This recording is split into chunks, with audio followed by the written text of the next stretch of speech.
more than halfway down from on the off. And we're not doing. No, I just said when we start defining the place. Anytime we have something that is set in one place, stationary in one place, it's like we consider it as if it's half and half, even though the odds, the percentages may be in one favor or the other favor. We say it's half and half.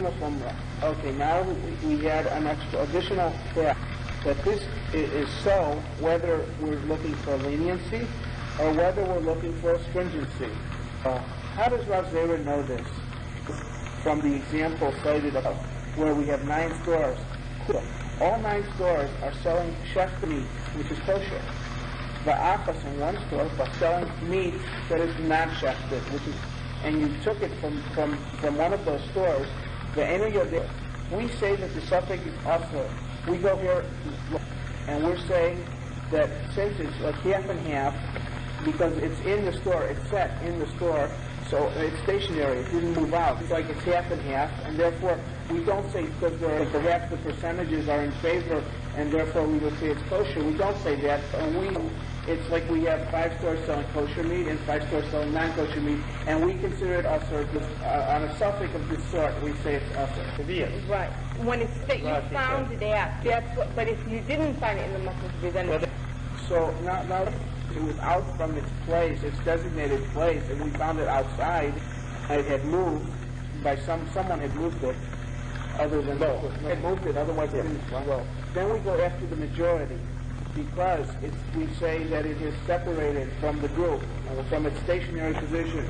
And once it's separated, then we say that we go after the majority of the signs. We're not talking about that halacha. Okay, we haven't seen where is the leniency. Okay, then there's a case where there's 9 frogs and 1 lizard.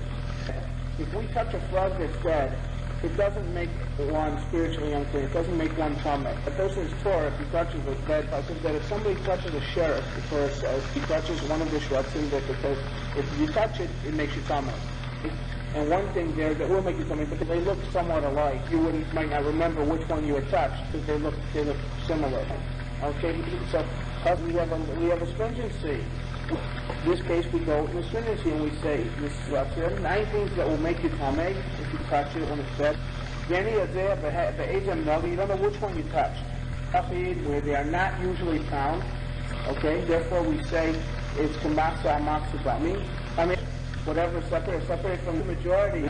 And now we say, I finish with it. That's what we're saying is that in the case where you have more that's tamei than Torah, if you consider it as.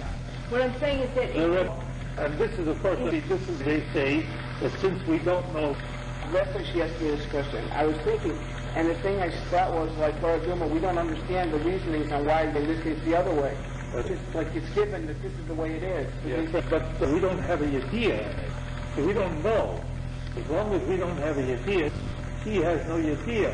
Where it says anytime when you have a clear, no matter what the mathematical figure is, we don't know. We don't make a judgment about something unless we knew. If we knew, then we could go past there. But we don't know. We can't make a judgment. And that's these cases are of the rabbis.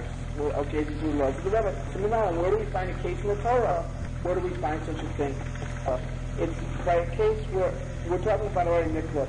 And if it's a case where a person who had intention, okay, well this is talking about somebody who ambushed. He was lying in wait, and he sees the guy, and then he goes and kills him. Okay? Okay, we're saying that he has intention to kill him.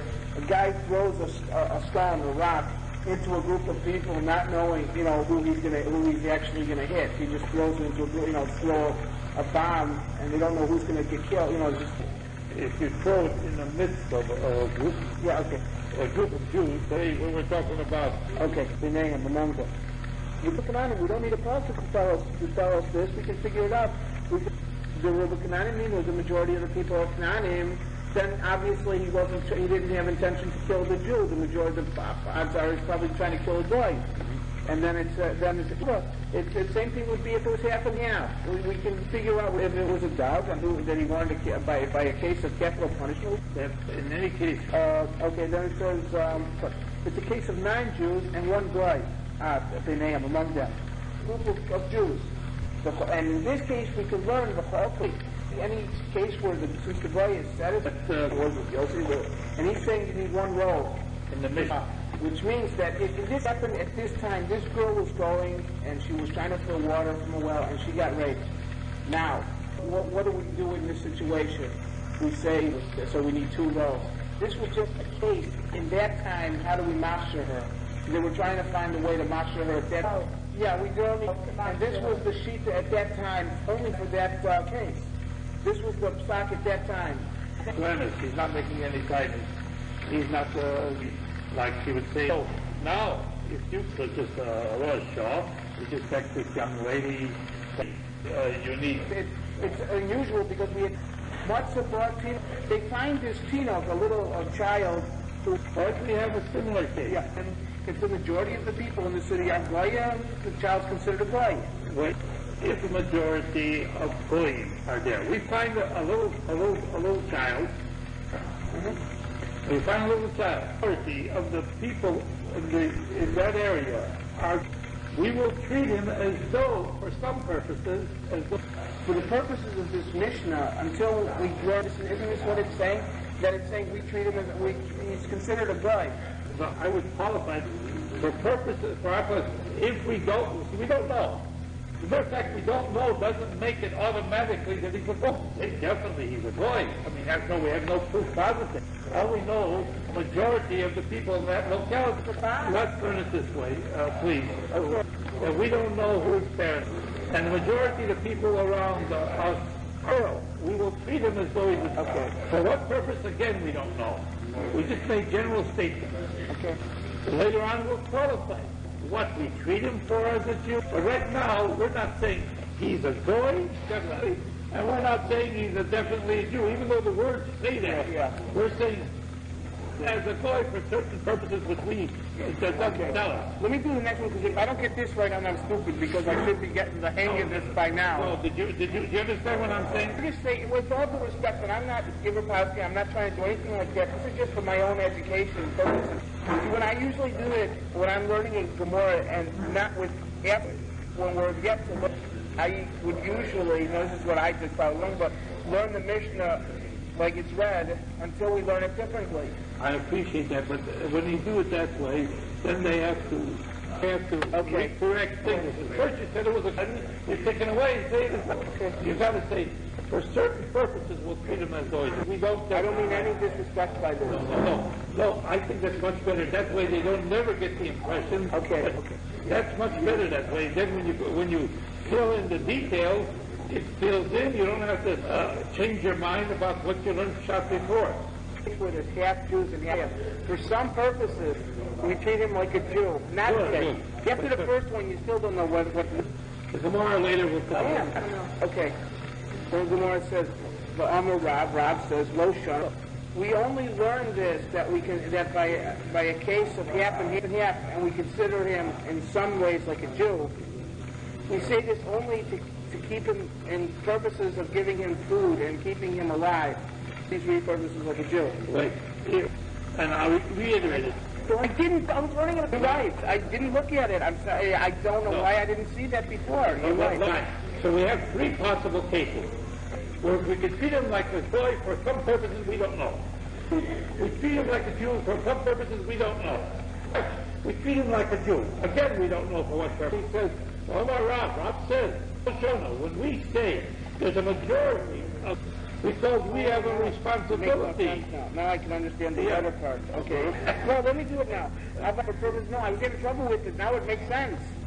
Why do we have to keep this little baby alive? Besides this, and if he's a possibility that says your brother must be able to be alive. Every Jew has an obligation to keep his fellow Jew alive. This is a separate Torah. Besides Rahman, that type of what your brother you must keep alive. You have a responsibility. Every Jew has received to keep a fellow Jew alive. And if the majority of the people are Jews, this little baby must be kept alive because that's the Torah obligation. Good love, but we don't have to, if it's a girl, we don't have to let her go and marry a Kohen. We don't go that far and say that we consider her a Jew. Fine. He doesn't say that to Yisrael. Yeah, I know. Rashi says if it's a girl and she wants to go marry a Kohen, we don't let her go and marry a Kohen. Maybe. No, we see the baby are abandoned. Abandon the baby it was never taken care of. It was never, it didn't have any kind of, we don't, unless we get proof positive that in fact he is, and we're not saying for all purposes, definitely forever, he can't, until we get more evidence. We don't know this child. We do say that child was a Jew. I stopped there because I figured that's all that's important. You don't have to go and worry about never taken care of by its mother. Unfortunately, there's a lot of the mother, as soon as she gives birth to it, she abandons the child without taking any care of it at all. I got all this.